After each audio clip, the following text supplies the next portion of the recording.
Tunaelekea katika siku ya ukusanyaji wa taka ambayo itakuwa ni March 30, na tumeona kuna kila sababu ya kuwa naye hapa meneja wa NEMC kanda ya Ilala, Abela Muyungi. Karibu sana Abela. Asante sana. Habari za NEMC? NEMC ni kwema. Tukumbushe kwanza kuhusu NEMC na yale ambayo mnawajibika nayo. Asante. NEMC ni Baraza la Taifa la Hifadhi na Usimamizi wa Mazingira ambalo ndio lina wajibu mkubwa wa uhifadhi na usimamizi wa mazingira Tanzania. Sawa. Na sisi ni wadau wakubwa sana katika swala zima la ukusanyaji wa taka na kuhakikisha kwamba nchi inakuwa safi na salama, tukishirikiana na halmashauri za miji, majiji na wahusika wote katika sekta ya mazingira. Sawa. Tuje sasa kwenye hii siku yenyewe ya kimataifa ya kuondoa taka duniani. Kihistoria ilianza lini? Siku hii ilikubalika rasmi kimataifa tarehe 14 mwezi wa 12 mwaka 2022. Okay. Kwa maana hiyo tunaendelea kuiadhimisha ili tuweze kuikumbusha jamii kuweza kuondoa taka. Mnaona lakini hali ilivyo katika jamii? Yeah. Jamii kama jamii tunaiona hali ilivyo, ndio maana hata sasa tumeamua kushirikiana na jamii kuweza kuhakikisha kwamba tunaondoa taka. Kwa kuwa katika sheria yetu ya mazingira sisi kifungu namba 9 kuanzia 114 mpaka 119 kinatuelekeza kuweza kuhakikisha kwamba katika maeneo yote ya biashara yanahakikisha kwamba yanatunza vizuri hizo taka ngumu, hasa kwenye masoko na taasisi mbalimbali katika swala zima la utunzaji wa taka hata zinazotoka viwandani. Na katika kufanya hivyo tunaangalia kuanzia taka zinapozalishwa mpaka mwisho wake. Sasa katika utekelezaji huo basi ndio tunajikuta kwamba tunashirikiana na halmashauri za miji, majiji katika Tanzania nzima kuweza kuhakikisha kwamba wao wametengeneza sera lakini na sisi kidogo katika sheria yetu tumezungumzia swala hilo. Sawa. NEMC mmelichukuliaje swala hili la uondoaji wa taka kama fursa? Ndio sasa tumelichukulia kama hivi unavyotuona, tunaelimisha jamii tukihakikisha kwamba jamii ya Tanzania ielewe kwamba taka ni fursa. Taka ni fursa kwa sababu unaweza ukazitumia taka kama wenzetu walioanza kueleza kwamba unaweza ukazirejeleza, ukazitumia tena au ukaacha kabisa, ili mradi kuhakikisha kwamba dunia, kuhakikisha nchi yetu haiwi na taka hatarishi. Na tunaona kwamba hizi taka tumeangalia kwa kiasi kikubwa, kwa mfano katika kanda yangu ya Ilala, maji, bahari yetu inakuta katika muda mfupi imeshakusanya taka za aina nyingi. Na ndio maana tunajitahidi na sekta binafsi kuweza kusema haya, tuna siku maalum ya kusafisha labda fukwe, lakini kule unakuta kuna taka. Kwa maana hiyo NEMC kama NEMC ndio sasa tunajaribu na tunajitahidi na tunahitaji watu waweze kubadilika, tukimaanisha kwamba taka ziweze kutumika vizuri kwa kuwa ni fursa. Na katika kuelekea katika hiyo fursa sasa, vile taka ni mali. Unapokuwa na fursa, maana yake utatumia hiyo fursa kujiongezea kiuchumi, kufanya biashara, lakini wakati huo tunafanya usafi katika miji. Hapo ambapo umesema taka ni mali, mtu akifikiria taka kichwani kwake haioni kuwa ni mali. Hata namna ambavyo zinahifadhiwa, unaona ni tafsiri sahihi ya taka, hakuna mali ndani yake. Taka inakuwaje mali? Asante. Taka inakuwa mali pale unapoweza kuirejeleza. Nice. Yeah. Na katika kuifanya iwe mali, unaporejeleza unatengeneza raw material, unatengeneza rasilimali ambayo unaweza ukaitumia tena kuweza kuzalisha kitu ambacho ni cha manufaa katika jamii. Kwa mfano, kwa sasa hivi tunaona ambavyo tunakusanya sana chupa za plastiki. Ndio. Na watu, chupa za plastiki huwezi kuzikuta zinazagaa ovyo, kwa sababu zinakusanywa, zinarejelezwa, zinatumika kama rasilimali, hiyo raw material, kuweza kuzalisha bidhaa nyingine. Kwa hiyo hapo ndio tunaona kwamba taka ni mali. Sawa sawa. Sasa leo tunaadhimisha siku ya kurejeleza taka. Pengine ni aina gani za taka ambazo zinaweza kurejelezwa?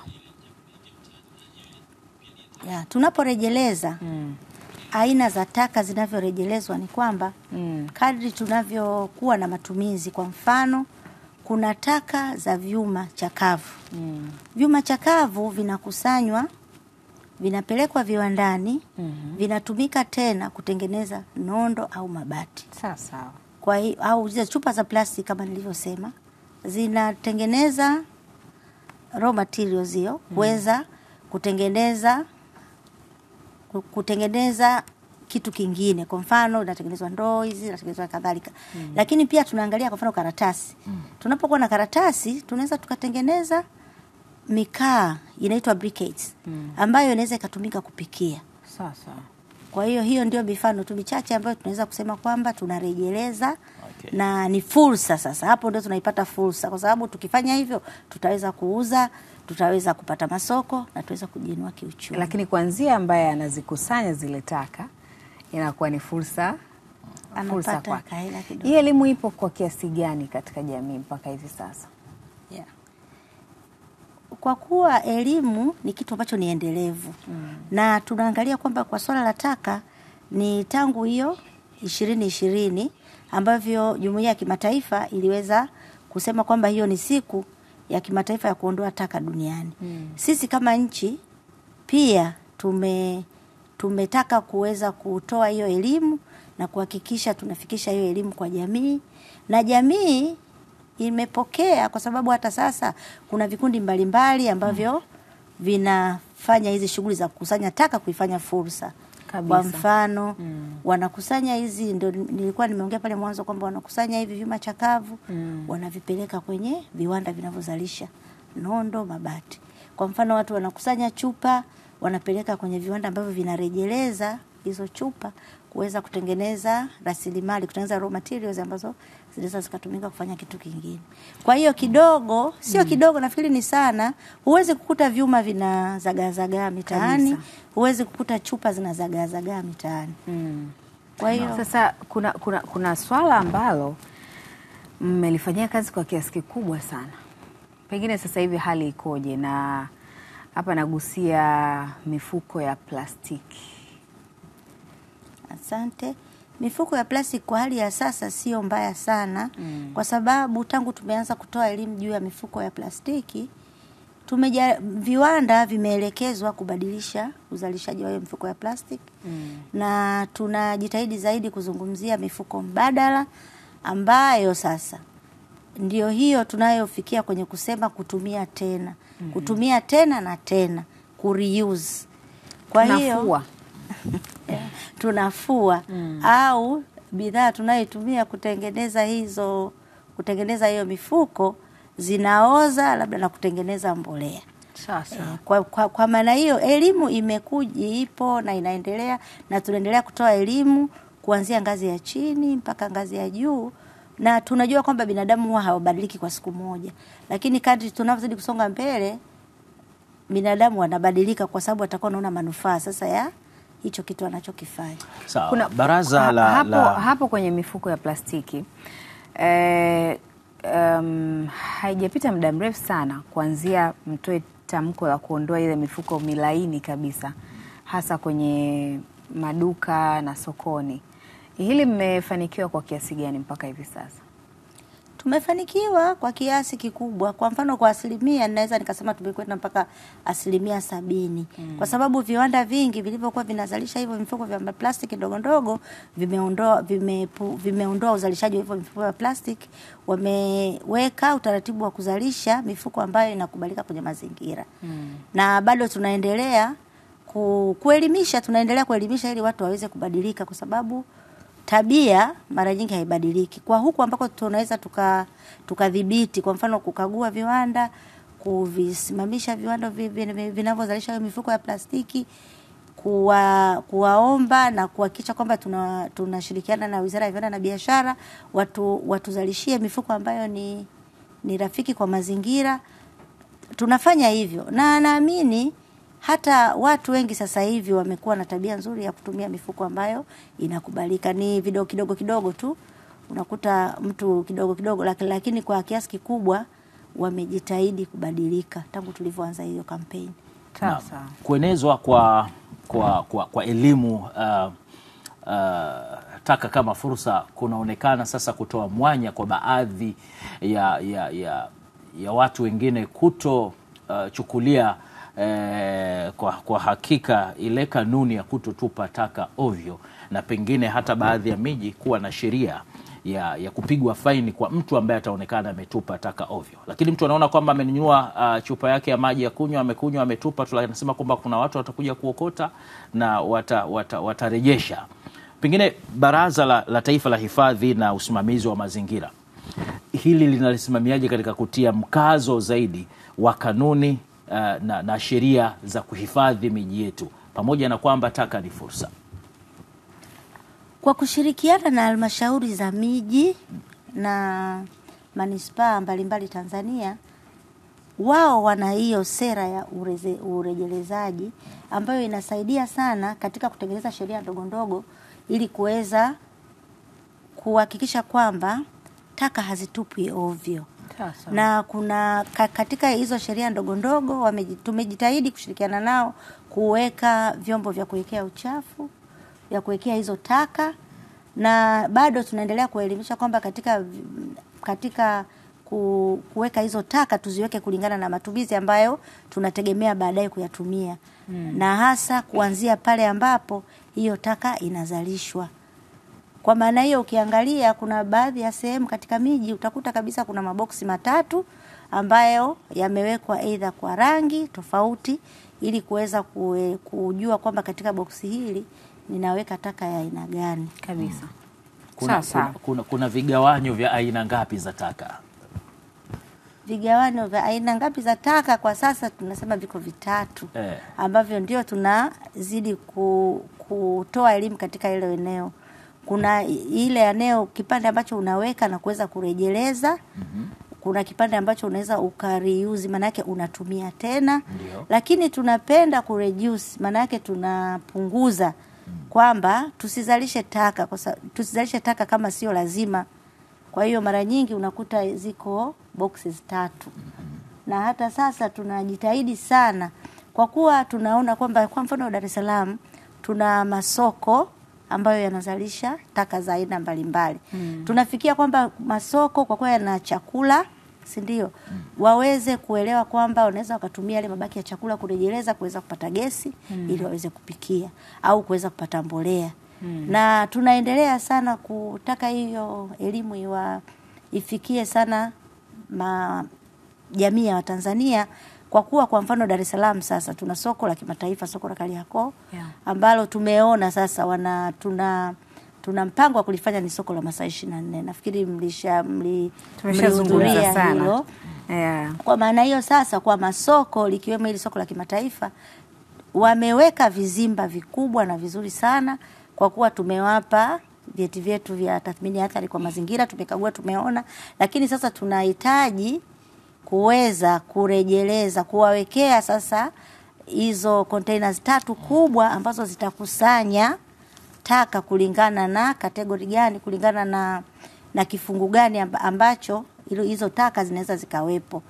Na tunaomba sana hilo, tutaendelea kulitilia mkazo na kulieleza, Na ndio maana sasa tumekuja leo sisi kama NEMC, Baraza la Taifa la Hifadhi na Usimamizi wa Mazingira, tumeandaa siku 3 za kutoa elimu kuhusu taka ni fursa. Tutaenda hapo kwenye hizo siku 3 tutafika hapo.